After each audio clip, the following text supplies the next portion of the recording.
नमस्कार दोस्तों, मैं अमन स्वागत करता हूं आपके अपने यूट्यूब चैनल एजुकेशन हब पे। यह यूपी पुलिस के सामान्य जागरूकता के प्रीवियस ईयर पर आधारित का यह आपका चौथा क्लास है।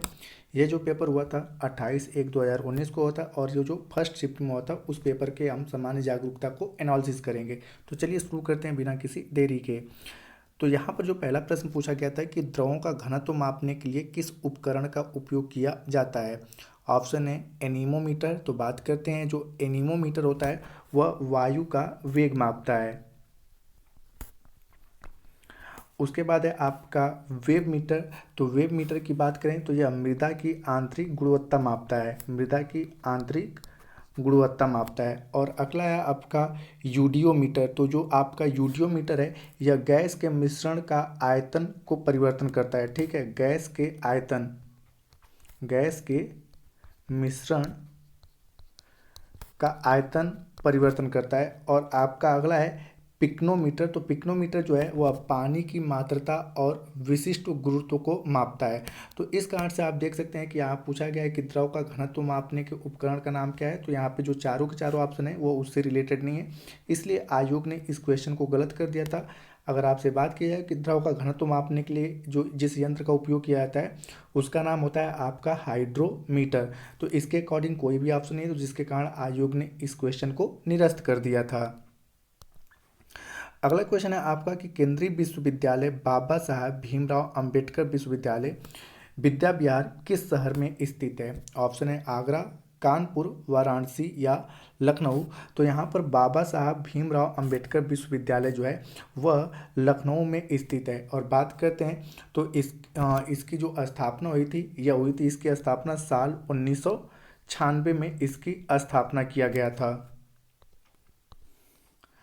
अगला क्वेश्चन पूछा गया था कि उत्तर प्रदेश पुलिस का मुख्यालय कहाँ स्थित है। ऑप्शन है बरेली, प्रयागराज, नोएडा या मेरठ। तो अब यहाँ पे अगर बात किया है तो जिस टाइम पे यह पेपर कब हुआ था आपका 2019 में। ठीक है, यह पेपर हुआ था 2019 में। तो 2019 के अकॉर्डिंग सही ऑप्शन है आपका प्रयागराज। ठीक है, क्योंकि 28/1/2019 को आपका पेपर हुआ था तो उस टाइम, ठीक है, उत्तर प्रदेश पुलिस का जो मुख्यालय था वह प्रयागराज था। लेकिन 7 जून 2019 को, ठीक है, 7 जून 2019 को इसका मुख्यालय कहाँ पर बदल दिया गया, लखनऊ। ठीक है, तो अगर आपसे वर्तमान समय में पूछा जाए कि उत्तर प्रदेश पुलिस का मुख्यालय कहाँ पर है तो लखनऊ में है।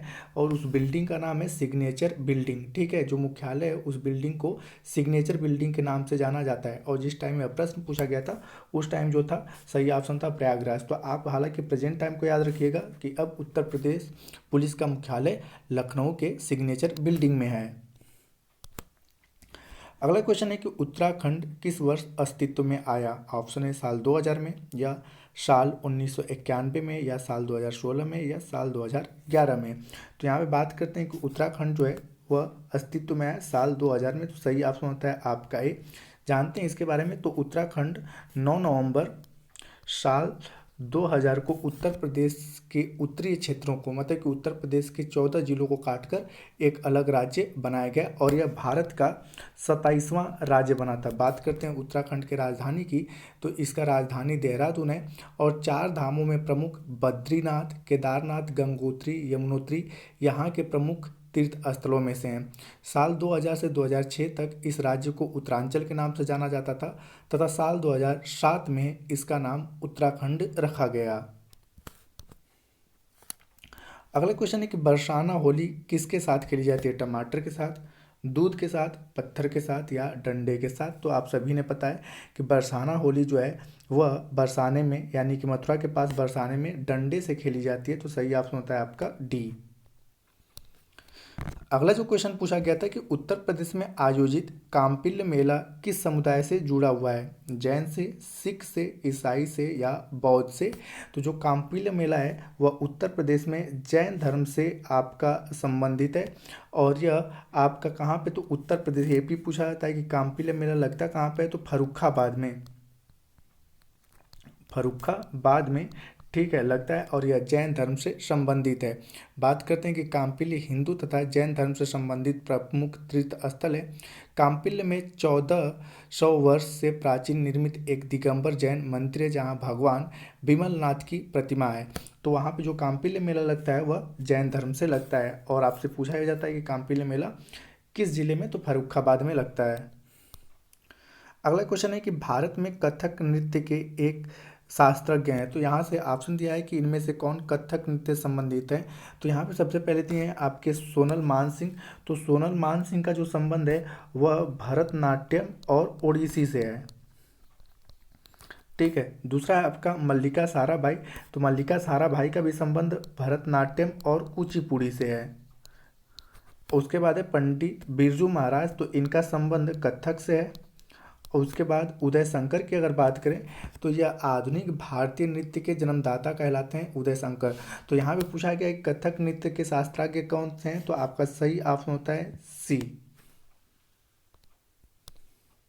अगला क्वेश्चन है आपका कि निम्नलिखित में से कौन सी यूपी पुलिस विभाग की चयन प्रक्रिया के चरणों में से एक नहीं है। तो आपने पता है, पहला दिया है कि शारीरिक परीक्षण तो बिल्कुल होता है, शैक्षिक योग्यता का परीक्षण होता है, और आयु पात्रता का भी परीक्षण दिया जाता है। लेकिन भाषा का अलग से कोई परीक्षा नहीं होता है। यह शैक्षिक योग्यता का जब परीक्षा होता है उसी दौरान जो आपका होता है, ठीक है, जो आपका शैक्षिक परीक्षा का जो चयन होता है उसी दौरान, ठीक है, होता है। इसके लिए कोई अलग से टेस्ट नहीं होता है। तो आपका सही ऑप्शन क्या होता है, डी, कि मतलब कि यूपी पुलिस विभाग में चयन प्रक्रिया में भाषा परीक्षण जैसी कोई चीज़ें नहीं होती हैं। अगला क्वेश्चन है कि एक पौराणिक कथा के अनुसार किस देवता ने दशाश्वमेध घाट पर किए जाने वाले दशाश्वमेध यज्ञ के दौरान 10 घोड़ों की बलि दी थी। ऑप्शन है भगवान विष्णु, भगवान ब्रह्मा, भगवान शिव या देवी काली। तो सही ऑप्शन होता है यहाँ पर बी, भगवान ब्रह्मा। अब जानते हैं इनके बारे में कि दशाश्वमेध घाट जो है वह वाराणसी यानी कि काशी में गंगा तट पर बसे 84 घाटों में से एक है। दशाश्वमेध का जो शाब्दिक अर्थ होता है वो होता है 10 घोड़ों का बलिदान। पौराणिक कथाओं के अनुसार भगवान ब्रह्मा ने इस घाट पर दशाश्वमेध यज्ञ किया था, जिसमें 10 घोड़ों की उन्होंने बलि दी थी। और ऐसा मान्यता है कि इस घाट पर गंगा में डुबकी लगाने से 10 अश्वमेध यज्ञों के बराबर पुण्य की प्राप्ति होती है। अगला क्वेश्चन है कि भारत में बहादुरी का सर्वोच्च पुरस्कार निम्नलिखित में से कौन सा है। ऑप्शन है अशोक चक्र, परमवीर चक्र, कीर्ति चक्र या वीर चक्र। तो आप सभी ने पता है कि परमवीर चक्र सर्वोच्च वीरता का पुरस्कार है। तो सही ऑप्शन होता है बी। जानते हैं इसके बारे में। तो अगर बात करते हैं परमवीर चक्र की, तो इसकी शुरुआत साल 1947 से हुई थी। यह सम्मान उन बहादुर सैनिकों को दिया जाता है जो शत्रु के सामने अपने अदम्य साहस एवं वीरता का परिचय देते हैं। अब तक कुल 21 सैनिकों को परमवीर चक्र से नवाजा जा चुका है। अंतिम बार 3 जुलाई 1999 को अंतिम बार 3 जुलाई साल 1999 को कैप्टन विक्रम बत्रा, मनोज पांडे, संजय कुमार एवं योगेंद्र सिंह यादव को परमवीर चक्र से नवाजा गया। भारतीय वीरता पुरस्कारों की अगर रैंकिंग करें तो सबसे ऊपर आता है आपका परमवीर चक्र, उसके बाद आता है अशोक चक्र, उसके बाद आता है कीर्ति चक्र और उसके बाद आता है आपका शौर्य चक्र। अगला क्वेश्चन जो पूछा गया है कि माई पैसेज फ्रॉम इंडिया लिखी गई एक किताब है, किसके द्वारा लिखी गई है किताब है। तो यह जो किताब है वह इस्माइल मर्चेंट द्वारा लिखा गया है। तो आपका सही ऑप्शन होता है डी, कि इस्माइल मर्चेंट ने माई पैसेज फ्रॉम इंडिया नामक पुस्तक लिखी थी। अब अन्य की अगर बात करें तो यहाँ पर एक नाम है मुल्क राज आनंद की। तो इनकी अगर कुछ कृतियों की अगर बात करें तो इनकी कृति है मुल्क राज आनंद की कुली है। ठीक है, कई बार एग्जाम पूछा गया है कि कुली है। दूसरा है द विलेज, तीसरा है अक्रॉस द ब्लैक वाटर्स। और बात करते हैं आपके एडवर्ड मॉर्गन फास्टर्स की, तो यह एक ब्रिटिश साहित्यकार है और इन्होंने मतलब जो पुस्तक लिखी थी ए पैसेज टू इंडिया। ठीक है, तो यहाँ पे देखना है कि यहाँ पे जो इन्होंने पुस्तक लिखी है उसका नाम क्या है, ए पैसेज टू इंडिया। और यहाँ पे इस्माइल मर्चेंट ने क्या लिखा है, तो माई पैसेज फ्रॉम इंडिया लिखा है। तो दोनों में अंतर है। यहाँ पे एडवर्ड मॉर्गन फास्टर ने ए पैसेज टू इंडिया और इस्माइल मर्चेंट ने जो लिखा है वह माई पैसेज फ्रॉम इंडिया। और सबसे ज़्यादा जो मुल्कराज आनंद की पुस्तक पूछी जाती है वो कूली पूछी जाती है। कूली जो है वह किसकी लेखक है, या द विलेज किसका है, तो मुल्कराज आनंद का है। अगला क्वेश्चन है कि विश्व पर्यावरण दिवस कब मनाया जाता है, तो आई थिंक आप सभी ने पता है कि प्रत्येक वर्ष 5 जून को विश्व पर्यावरण दिवस के रूप में मनाया जाता है। अब यहाँ पे अगर बात किया जाए तो साल 1972 में 5 जून से 16 जून तक चले संयुक्त राष्ट्र महासभा द्वारा आयोजित विश्व पर्यावरण सम्मेलन में चर्चा के बाद विश्व पर्यावरण दिवस पहली बार जो है वह साल 1974 में मनाया गया था। तो आपसे अगर ये पूछा जाए कि पहली बार मनाया कब गया था, तो 1974 में मनाया गया था। आगे की अगर बात करें तो 22 अप्रैल को पृथ्वी दिवस के रूप में मनाया जाता है, और 8 मई को अगर बात किया जाए तो 8 मई को विश्व रेड क्रॉस दिवस के रूप में मनाया जाता है, और 21 जून को विश्व योगा यानी कि अंतर्राष्ट्रीय योग दिवस के रूप में मनाया जाता है। अगला क्वेश्चन है कि जेट इंजन का आविष्कार किसने किया था। ऑप्शन है रोजर बेकन ने, या सर फ्रैंक व्हिटलर ने, या जेम्स वाट ने, या लुइस एडिसन वाटरमैन ने। तो यहाँ पर अगर जेट इंजन की बात किया है तो जेट इंजन का जो आविष्कार है वह सर फ्रैंक व्हिटलर के द्वारा किया गया था। तो सही ऑप्शन होता है आपका बी। अब यहाँ पे आगे की अगर बात करें तो इसका आविष्कार किया गया था साल 1907 में, और यह जो है संवेग संरक्षण के सिद्धांत पर कार्य करने वाला एक प्रकार का इंजन है। बात करते हैं जेम्स वाट ने, तो जेम्स वाट ने स्टीम इंजन यानी कि भाप के इंजन का आविष्कार किया था। ठीक है, और आगे की अगर बात करें रोजर बेकन की, तो यहाँ पे जो रोजर बेकन है इन्होंने सूक्ष्मदर्शी बनाने में अपना योगदान दिया था। और यहाँ पर लुइस एडिसन वाटरमैन की अगर बात करें तो इन्होंने फाउंटेन पेन बनाया था, लिखने वाला फाउंटेन पेन बनाया था। अगला क्वेश्चन है निम्नलिखित में से कौन सा सामाजिक मीडिया नेटवर्क एक सार्वजनिक रूप से सूचीबद्ध कंपनी नहीं है।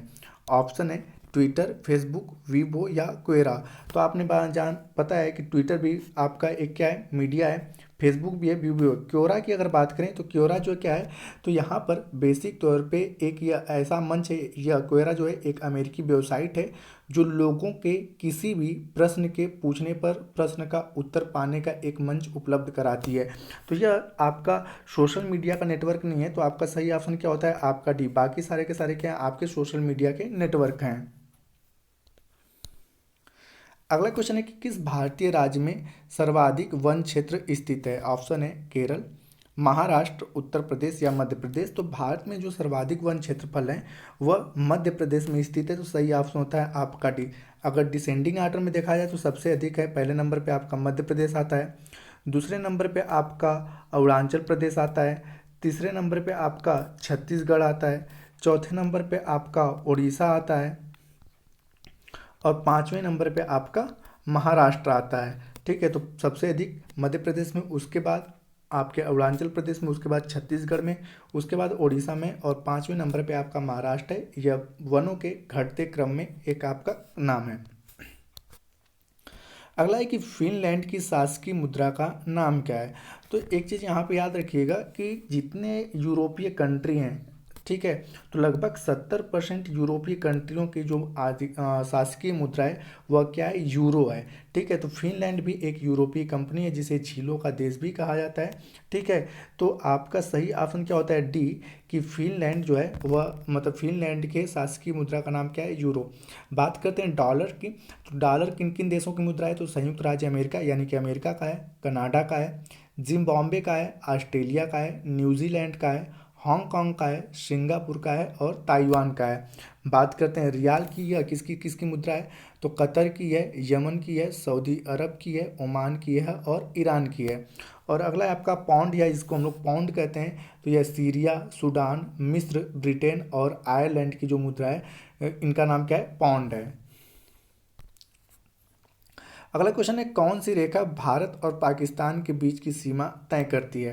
तो सबसे पहले यहाँ पे देखते हैं कि मैकमोहन रेखा जो है वह भारत और चीन के बीच में है। दूसरा है रेड क्लिफ रेखा, यह भारत और पाकिस्तान के बीच में है। मेडिसन लाइन कोई एक लाइन है नहीं। ठीक है, ड्यूरेंट रेखा की अगर बात करें तो वर्तमान में यह पाकिस्तान और अफगानिस्तान के बीच में है।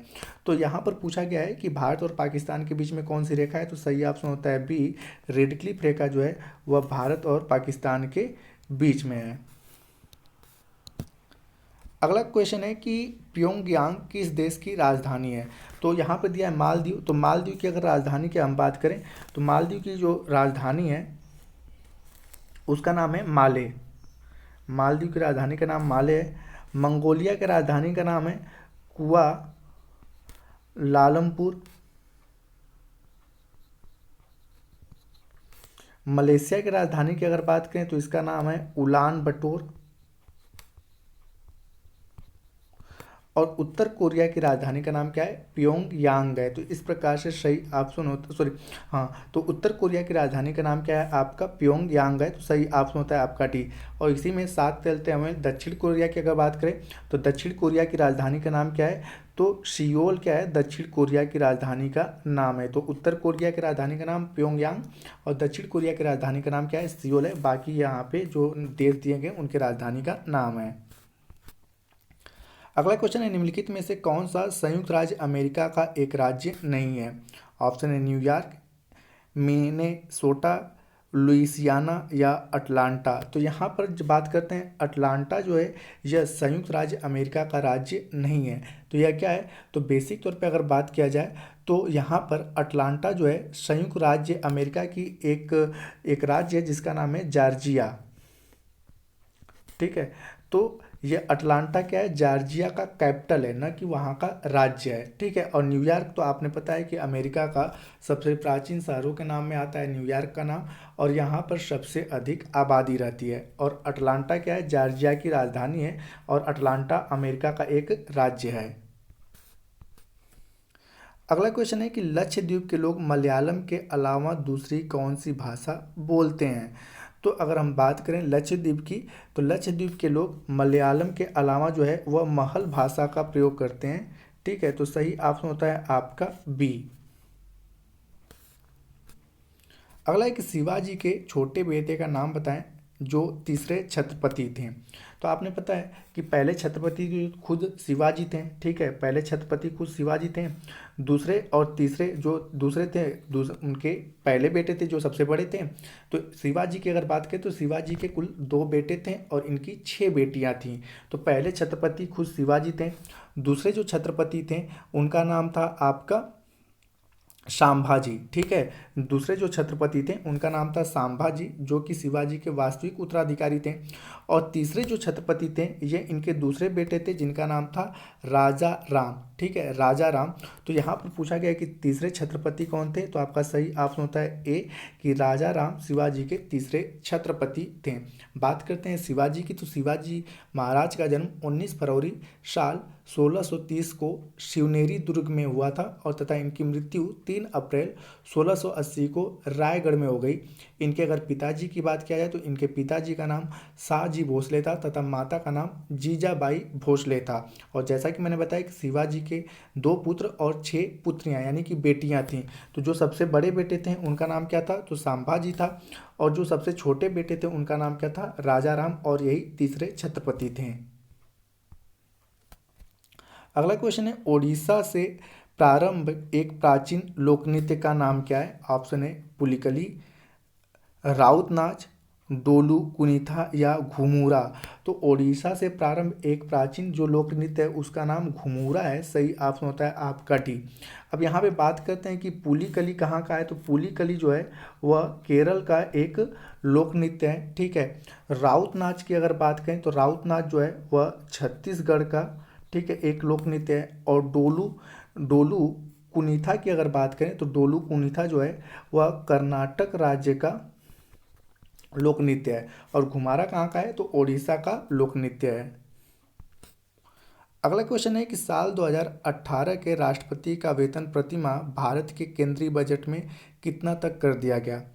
1.5 लाख, 15 लाख, 50 लाख या 5 लाख। तो यहाँ पर सही ऑप्शन होता है डी। अब जानते हैं इसके बारे में कि वर्तमान समय में राष्ट्रपति का वेतन कितना है? 5 लाख है। तो बात करते हैं कि साल 2018 का जो केंद्रीय बजट जिन्हें वित्त मंत्री अरुण जेटली के द्वारा संसद में पेश किया गया और जिसमें भारत के राष्ट्रपति का मासिक वेतन जो पहले हुआ करता था 1.5 लाख उसे बढ़ाकर 5 लाख कर दिया गया। और उपराष्ट्रपति का जो मासिक वेतन होता था 1,10,000 उसे बढ़ाकर 4 लाख कर दिया गया। आगे की अगर बात करें तो भारत के संविधान की जो दूसरी अनुसूची है ठीक है उसमें भारत के राष्ट्रपति, उपराष्ट्रपति, राज्यपाल, लोकसभा अध्यक्ष, उपाध्यक्ष, राज्यसभा के सभापति, उपसभापति, उच्चतम न्यायालय के न्यायाधीश, मुख्य न्यायाधीश को प्राप्त होने वाले वेतन, भत्ते, पेंशन आदि का उल्लेख अनुसूची 2 में किया गया है। अगला क्वेश्चन है कि भारत अपने नारियल के वार्षिक उत्पादन में मतलब यहाँ पे किस देश और इंडोनेशिया के बाद तीसरे स्थान पे। तो यहाँ पूछा गया है कि पहले स्थान पर सबसे अधिक नारियल का उत्पादन कौन करता है, ठीक है, मतलब कि किस और किस देश के बाद। तो यहाँ पे अगर बात किया जाए पूरे विश्व में जो सबसे अधिक नारियल का उत्पादन होता है वो होता है आपका इंडोनेशिया में, ठीक है। तो पहले स्थान पे इंडोनेशिया आता है, दूसरे स्थान पे आपका फिलीपींस आता है, तीसरे स्थान पे आपका इंडिया आता है, ठीक है। तो यहाँ पे फिलीपींस के बारे में पूछा है तो सही ऑप्शन क्या हो जाएगा डी, कि आपका फिलीपींस और इंडोनेशिया के बाद भारत का स्थान क्या है, तीसरा है। अगर भारत में बात की जाए कि सबसे अधिक नारियल का उत्पादन किस राज्य में होता है, तो भारत में सबसे अधिक नारियल के उत्पादन में सबसे आगे आपका है तमिलनाडु, दूसरे स्थान पे आपका आता है केरल, तीसरे स्थान पे आपका आता है कर्नाटक और चौथे स्थान पे आता है आपका आंध्र प्रदेश। तो भारत में सबसे अधिक नारियल का उत्पादन तमिलनाडु में, ठीक है, और पूरे विश्व में सबसे अधिक नारियल का उत्पादन इंडोनेशिया, फिलीपींस और तीसरे स्थान पर भारत का नाम आता है। अगला क्वेश्चन है 24 जनवरी साल 1950 को संविधान सभा के 284 सदस्यों ने हस्तलिखित संविधान पर हस्ताक्षर किए, जिनमें कुल कितनी महिला सदस्य शामिल थी। तो 284 में से जो थे उनमें से 15 कुल क्या थी, महिला सदस्य शामिल थी। और यह बात थी 24 जनवरी 1950 को। उसके बाद आपने पता है कि 26 जनवरी को 1950 को पूरे भारत में संविधान को लागू कर दिया गया और उसी दिन हमारा देश क्या हो गया, गणतंत्र हो गया। तो यहाँ पे महिला सदस्यों की बात कर रहा है तो आपका सही ऑप्शन होता है सी, कि इसमें से कुल 15 महिला सदस्य शामिल थीं। अगला क्वेश्चन है कि काकोरी रेलगाड़ी लूटपाट की कल्पना राम प्रसाद बिस्मिल और किसने की थी। ऑप्शन है खुदीराम बोस या शिवराम राजगुरु या अशफाकुल्ला खां या यतीन्द्र दास, ठीक है। तो यहाँ पे अगर बात करते हैं तो आपने पता है कि काकोरी रेलगाड़ी जो लूटपाट एक ऐतिहासिक घटना है जो कि 9 अगस्त साल 1925 को हुआ था। 9 अगस्त साल 1925 को लखनऊ के पास काकोरी नामक एक रेलवे स्टेशन था, ठीक है, और वहाँ पर एक पैसेंजर ट्रेन थी जो कि सहारनपुर से लखनऊ की ओर जा रही थी, उसी को लूटा गया था। इस लूटपाट की योजना जो थी वह राम प्रसाद बिस्मिल और अशफाक उल्ला खान ने मिलकर बनाया था और इसके कारण राजेंद्र लिहाड़ी, पंडित राम प्रसाद बिस्मिल, अशफाक उल्ला खां, रोशन सिंह, इन लोगों को फांसी की सज़ा सुनाई गई तथा 16 अन्य क्रांतिकारी जो थे जो पकड़े गए थे उनको 4 साल की सज़ा सुनाई गई। तो जो क्वेश्चन पूछा गया है उसके अकॉर्डिंग आपका सही ऑप्शन होता है सी, कि राम प्रसाद बिस्मिल और अशफाक उल्ला खान ने ये लूटपाट की कल्पना की थी। अगला क्वेश्चन है कि बंगरू ब्लैंक है में हाथ की छपाई के प्रसिद्ध केंद्र में से एक है। तो ये पूछा गया कि बंगरू जो है ये कहाँ पर है, जम्मू कश्मीर में, राजस्थान में, असम में या केरल में। तो सही ऑप्शन होता है आपका बी, कि बंगरू जो है राजस्थान में हाथ की छपाई के प्रसिद्ध केंद्रों में से एक है। अब यहाँ की अगर बात किया जाए तो यहाँ पे हाथ की छपाई तथा हथकरघा के लिए प्रसिद्ध केंद्रों में से एक जो है बंगरू और राजस्थान में। बंगरू जो है प्राकृतिक रंजक और हैंड ब्लास्ट प्रिंटिंग के लिए जाना जाता है और यह राजस्थान के जयपुर जिले के सांगानेर में स्थित एक नगर पालिका है। अगला क्वेश्चन पूछा गया है कि भारतीय रिजर्व बैंक द्वारा निर्धारित नवंबर 2018 में नगद आरक्षी अनुपात, जिसको हम लोग CRR के नाम से जानते हैं, जिसको इंग्लिश में हम लोग कैश रिजर्व रेशियो कहते हैं, कितना था। तो 5%, 6%, 4% या 7%। तो जिस समय 2019 में क्वेश्चन पूछा गया था उस समय CRR जो था वह 4% था, लेकिन अगर वर्तमान की बात किया जाए तो वर्तमान समय में CRR जो है वह 3% है। तो आप लोग 3% को याद रखिएगा कि वर्तमान समय में RBI द्वारा जो CRR निर्धारित किया गया वो कितना है, आपका 3% निर्धारित किया गया है। अगला क्वेश्चन है कि जो हवा महल जिसे 1799 में किसके द्वारा बनवाया गया था, पृथ्वीराज चौहान के द्वारा या राय बुलर भट्टी के द्वारा या सवाई प्रताप सिंह के द्वारा या रानी पद्मिनी के द्वारा। तो 1799 में जो हवा महल बनवाया गया था वह सवाई प्रताप सिंह के द्वारा बनवाया गया। तो सही ऑप्शन होता है आपका सी। अब यहाँ पर जानते हैं कि हवा महल जो है वह राजस्थान राज्य की राजधानी जयपुर शहर में स्थित है। और जैसा कि मैंने बताया कि इसकी स्थापना 1799 में महाराजा सवाई प्रताप सिंह के द्वारा किया गया था। यह जो है लाल और बलुआ पत्थरों के द्वारा बनाया गया है, जो राजपूताना कलाकृति का अद्भुत नमूना है। और इसकी डिजाइन जो थे उनको किया गया था लाल चंद्र के द्वारा। ठीक है, हवा महल के डिजाइनकार कौन थे? तो लाल चंद थे। अगला क्वेश्चन है कि संयुक्त राष्ट्र महासचिव एंटोनियो गुतरेस किस देश के प्रधानमंत्री थे? स्पेन के, पुर्तगाल के, ब्राजील के या मैक्सिको के? तो यहाँ पे बात करते हैं कि एंटोनियो गुतरेस जो थे वह पुर्तगाल के, ठीक है, प्रधानमंत्री थे। और इनका कार्यकाल कब से कब था? तो साल 1995 से, ठीक है, 2002 तक यह पुर्तगाल के क्या थे? प्रधानमंत्री बने रहे। उसके बाद यह संयुक्त राष्ट्र के शरणार्थी संगठन के सदस्य भी रहे। और उसके बाद यह संयुक्त राष्ट्र के 9वें, ठीक है, महासचिव बने। बात करते हैं संयुक्त राष्ट्र की, तो संयुक्त राष्ट्र की जो स्थापना है 24 अक्टूबर साल 1945 ईस्वी को की गई थी। और इसका जो मुख्यालय है यानी कि हेडक्वार्टर है वह न्यूयॉर्क शहर में स्थित है। अगला क्वेश्चन है कि उद्घाटन के बाद लखनऊ के इकाना क्रिकेट स्टेडियम में खेला गया पहला अंतर्राष्ट्रीय मैच जो था भारत और किस देश के बीच खेला गया था? ऑप्शन है वेस्ट इंडीज, श्रीलंका, ऑस्ट्रेलिया या इंग्लैंड। तो यह जो पहला मैच खेला गया था वह एक T20 मैच था और जो भारत और वेस्ट इंडीज के बीच में खेला गया था।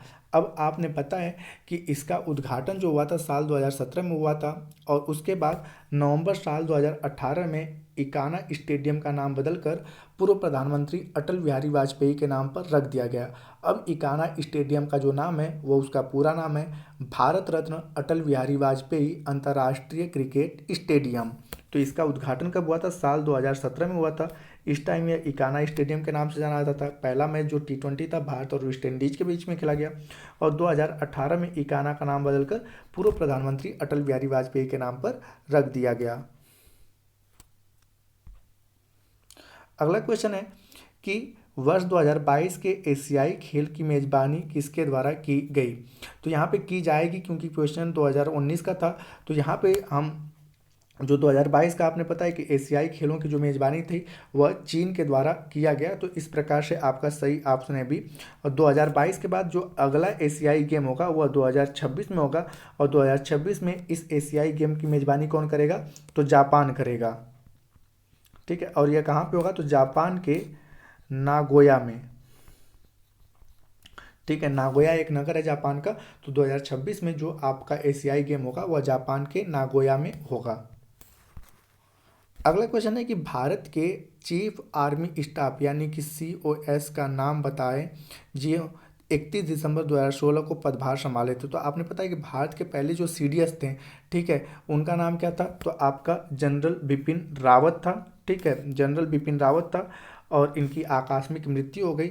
और जिसके कारण अब वर्तमान समय में, ठीक है, यहाँ पर जो है आपके, ठीक है, मनोज मुकुंद नरवणे इनके स्थान पर हैं। ठीक है, तो प्रश्नकाल के दौरान जो सही ऑप्शन था वो क्या था? जनरल बिपिन रावत था। अब वर्तमान समय में आपके जो हैं वो आपके COAS जो हैं वो कौन है आपके, यानी कि चीफ ऑफ आर्मी स्टाफ जो हैं वह हैं आपके मनोज मुकुंद नरवणे। अगला क्वेश्चन है कि नवंबर 2018 में 33वां आसियान शिखर सम्मेलन कहाँ आयोजित किया गया था? तो यह प्रीवियस ईयर का क्वेश्चन है कि मतलब नवंबर 2018 में आसियान जो था वह सिंगापुर में आयोजित किया गया था। और यह जो होता है अर्धवार्षिकी यानी कि साल में 2 बार होता है। ठीक है, तो यहाँ पे इसके डिटेल में जाते नहीं, बस इतना जान लेते हैं कि आसियान है क्या। तो आसियान जो है इसकी स्थापना की अगर बात की जाए तो इसकी स्थापना 8 अगस्त साल 1967 को की गई थी। और इसका मुख्यालय जो है वह इंडोनेशिया के जकार्ता में। इसके कुल सदस्य देशों की संख्या जो है वह कुल 10 है। ठीक है, तो इस चीज़ को याद रखिएगा कि आसियान की स्थापना कब हुई थी? 8 अगस्त 1967 को। इसमें कुल सदस्य देशों की संख्या 10 है और इसका मुख्यालय इंडोनेशिया के जकार्ता में है। अगला क्वेश्चन है कि मानव शरीर का कौन सा अंग इंसुलिन पैदा करता है? यकृत, अग्नाशय, तिल्ली या पित्ताशय। तो आपने पता है कि मानव शरीर का जो अग्नाशय है वही इंसुलिन पैदा करता है, ठीक है। तो सही ऑप्शन होता है बी। अब जानते हैं यहाँ पर कि इंसुलिन जो होता है अग्नाशय में स्थित लैंगरहैंस द्वीपिकाओं की बीटा कोशिकाओं द्वारा उत्पन्न होता है। इंसुलिन एक हार्मोन है और यह मानव शरीर में रुधिर में शर्करा को नियंत्रित करता है। इसकी कमी से व्यक्ति को मधुमेह यानी कि डायबिटीज नामक बीमारी हो जाती है। अग्नाशय एक मिक्स ग्लैंड है, यानी कि जो मिश्रित ग्रंथियाँ उन्हें कहते हैं जो हार्मोन के साथ साथ एंजाइमों का भी स्राव करती हैं, ठीक है। उन्हें हम लोग क्या कहते हैं, मिक्स ग्लैंड कहते हैं। तो कई बार पूछा जाता है कि मानव शरीर की एकमात्र मिक्स ग्लैंड कौन सी है, तो अग्नाशय यानी कि पैनक्रियाज है, ठीक है। तो आपका सही ऑप्शन होता है बी। अगला क्वेश्चन है, निम्नलिखित में से कौन सा तत्व एक अधातु है जो कक्षीय तापमान पर द्रव अवस्था में रहता है। ऑप्शन है पारा, ब्रोमीन, सोडियम या हीलियम। तो यहाँ पर जो सही ऑप्शन होता है वह है आपका ब्रोमीन, कि ब्रोमीन एक अधात्विक तत्व है जो कक्षीय तापमान पर द्रव अवस्था में रहता है। जबकि पारा जो है एक रासायनिक चिन्ह जिसका Hg है और परमाणु क्रमांक 80 है, वह एक धात्विक तत्व है। तो पारा क्या है, धातु है और यह क्या है आपका अधातु है, ठीक है, जिसके कारण लोग कंफ्यूज हो जाते हैं। अगर बात करें सोडियम, तो सोडियम जो है धातु हवा के साथ संपर्क में आने पर तुरंत क्या हो जाती है, ज्वलनशील हो जाती है। और हीलियम क्या है, एक अक्रिय तथा जहरीली गैस है। तो जो दिया गया क्वेश्चन है अधातु के बारे में पूछा गया है कि कौन सी अधातु जो कक्षीय तापमान पर द्रव अवस्था में, तो ब्रोमियम। और कौन सी धातु है जो कक्षीय तापमान पर द्रव अवस्था में रहती है, तो पारा। तो दिया गया क्वेश्चन जो है वह आपका बी सही होता है।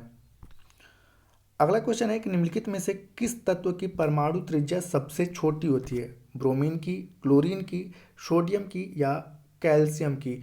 तो अगर तत्वों की परमाणु त्रिज्या की बात किया जाए तो जो सबसे छोटी परमाणु त्रिज्या होती है वह क्लोरीन की होती है। तो सही ऑप्शन होता है आपका बी।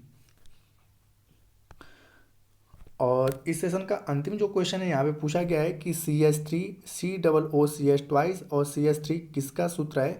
तो यह जो सूत्र है वह है आपका एथिल इथेनॉट का। तो सही ऑप्शन होता है आपका सी। अब यहाँ पे अलग अलग सूत्रों की अगर हम बात करें, यहाँ पे जो आपका ब्यूटाइनोइक अम्ल जो है, ठीक है, ब्यूटाइनोइक अम्ल की अगर बात करें तो इसका जो सूत्र है CH3CH2 COOH, यह क्या है आपका ब्यूटानोइक अम्ल का है। अगर हम यहाँ पे बात करें कि मेथोनाइक अम्ल की, ठीक है, मेथोनाइक अगर अम्ल की अगर बात किया जाए तो इसका होता है SCOOH होता है। यहाँ पे अगर बात किया जाए प्रोपोनोइक अम्ल की, तो जो प्रोपोनोइक अम्ल का सूत्र होता है CH, यहाँ पे डबल बॉन्ड होता है और उसके बाद CHCOOH ये होता है प्रोपोनोइक अम्ल का। हालांकि जो क्वेश्चन दिया गया है वह आपका एथिल इथेनॉट का है। तो सही ऑप्शन होता है आपका सी। तो दोस्तों ये जो था वह आपके 28/1/2019 को जो पुलिस का पेपर हुआ था उसके GS का पेपर रहा, जिसको कि हम लोगों ने अच्छे से एनालिसिस किया और हर एक ऑप्शन पे हमने चर्चा किया। तो उम्मीद करता हूँ कि आपको यह क्वेश्चन पेपर पसंद आया होगा। इसी तरह से जितने भी प्रीवियस ईयर के क्वेश्चन पेपर हुए एक बार आप लोगों के सामने मैं लेकर आऊँगा। तो वीडियो के अंत तक बने रहने के लिए धन्यवाद। मिलते हैं जल्दी नेक्स्ट वीडियो में।